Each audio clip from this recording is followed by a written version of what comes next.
reason I'm here tonight is for two people, my parents, and I need help.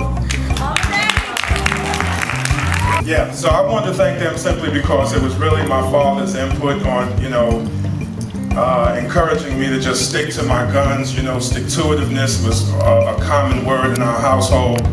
One of the main questions I'm always asked is how I came up with it. So I'll be brief, but I'm asked so often, and I at least wanted to give you guys that in the event you were thinking the same.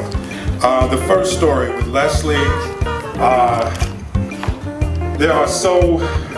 The reason I did that is because I want men in particular to understand that men and women have different love languages.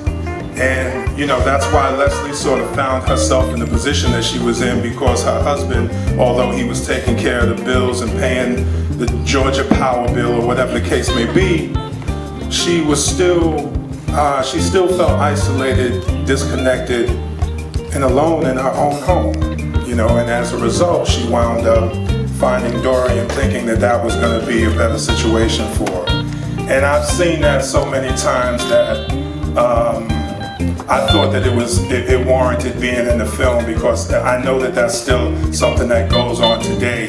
Us as men in particular, we think we're handling it, whatever, we get caught in the day-to-day. But at the end of the day, we still got to be a little more attentive and, show a little bit more affection and those types of things. So, that was just my little way of saying that. And, the door swings both ways. This ain't just no woman's move. The door swings both ways.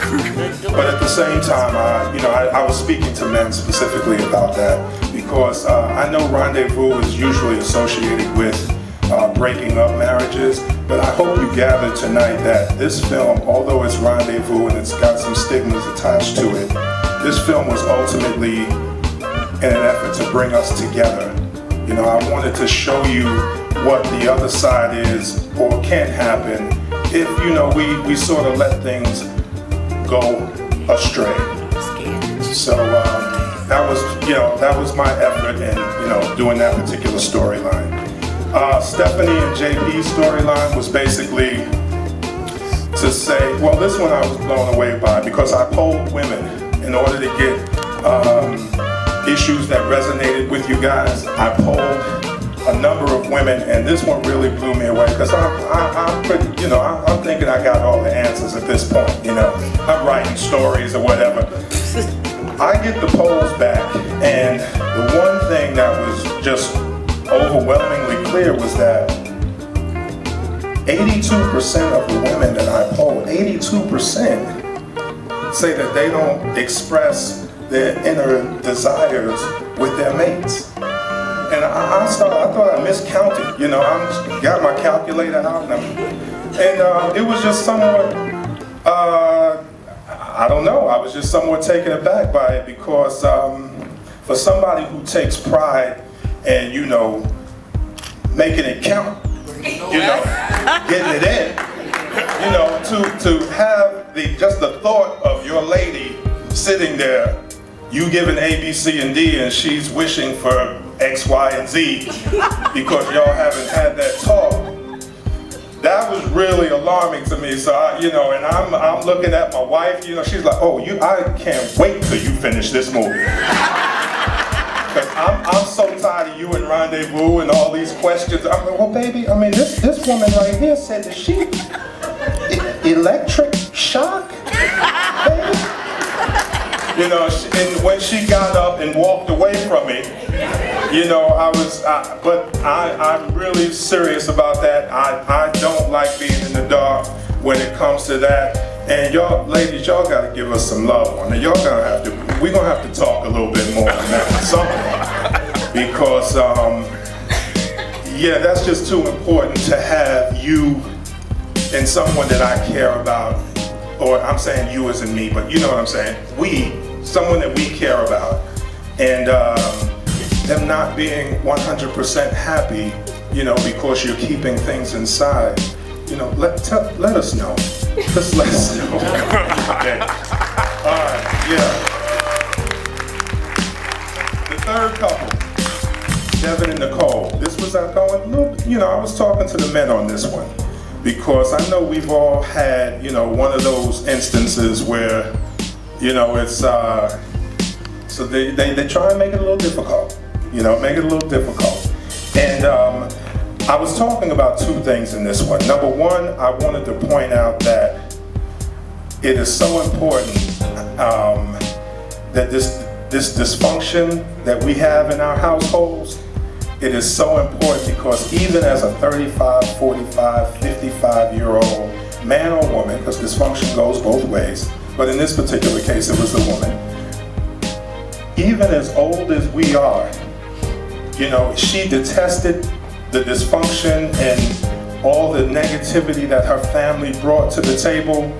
She wanted to distance herself from it. She just wanted to get away. She denounced it.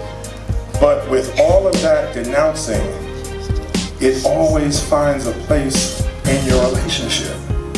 And I won't say always because I don't want to generalize, but you know what I'm saying? Like 90% of the time, it'll still find its way in because we as humans tend to gravitate to what's familiar to us and what feels like home, even though it's negativity and chaos and just a toxic situation. So I wanted to bring some light to that because that's a dynamic that has always sort of intrigued me. You hate something so much, but it's still you.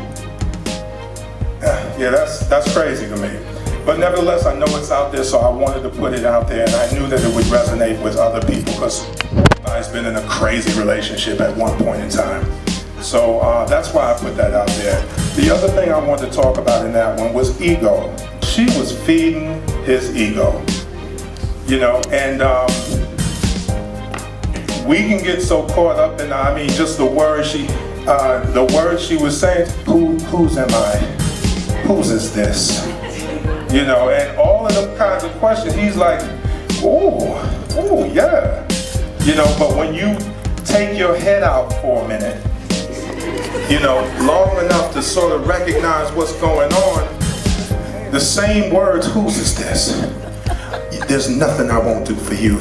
There's no end to the earth. I will go for you. I will climb any mountain. I will do anything in the world for you. That same ooh turns into ooh. And that's when we sort of step back from it. But when we caught in the mix, you caught in the mix. So that's ultimately what I was trying to say in that. And I just want to say that I am so happy to say that that's foreign to me. Because I have got to let y'all know about my co-pilot, my co-producer, my partner in crime. Where's my wife at? Come on, Liz, come up here. She is responsible for me being able to do this. At the end of the day, she allows me to get out there and slay these dragons and do things that are bigger than me. She keeps my house in check, my kids on point, and it allows me to then go out and do what I need to do, unencumbered by, thoughts of where is it at and who's it going and where is it going to, so on and so forth. So that's major to me, and I had to give her props for that. This is why I'm here, to make sure that we get where we need to get, and that's why I'm so indebted to you and thankful for you to support me because it's been a long time coming, and I really, really do appreciate y'all coming out tonight. Yeah, you got anything to say, sweetheart? Well, ever since I was a baby, my dad has always been telling me, oh, you gotta have passion. You gotta strive for the best. You always gotta get it. I just can't be more proud than to say that the writer, the producer, and the director is my dad, and the co-producer is my mom.